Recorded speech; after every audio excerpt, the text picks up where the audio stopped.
Yeah. Because when my buddy died, I just hopped back in the truck the next day and went to work like nothing happened. Yeah. The issue is they didn't give me my vulnerability back when I left. They didn't say like, oh, it's okay to feel emotion and be okay and be open to stuff now.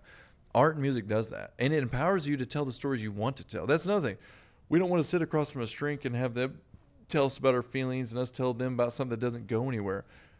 We want to be able to tell the stories when we want to tell them, how we want to tell them.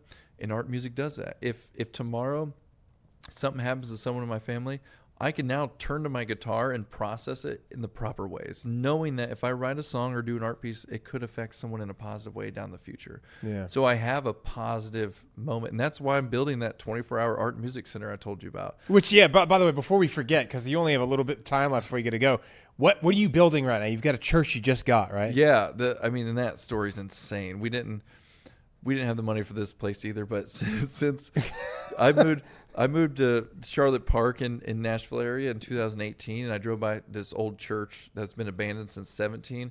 Okay. 19,000 square foot, 2.5 acres right on the interstate. And from that first day, I was like, I'm going to have that. That's going to be my 24-hour art and music center. You knew 6 years, well, 6, 7, 8, 9. Yeah, it's my form of optimism. Even if I don't know it, I know it. I'm like, that's going to be mine one day. Yeah. And in the very first board meeting ever I had, I told the board, I was like, it would be cool if there was a place that we can have one day that's 24 hours. Because when a veteran suffers from PTS at 2 a.m., there's only places to be destructive. It's either go for a drive, drink, be angry, yell at someone, hit someone, do harm to yourself. Because there's no alternative. In every demographic, doesn't matter what, if you're a veteran, if you're a part of a different community, there's not a place to go that's creative or a place that it's like hospital or bar.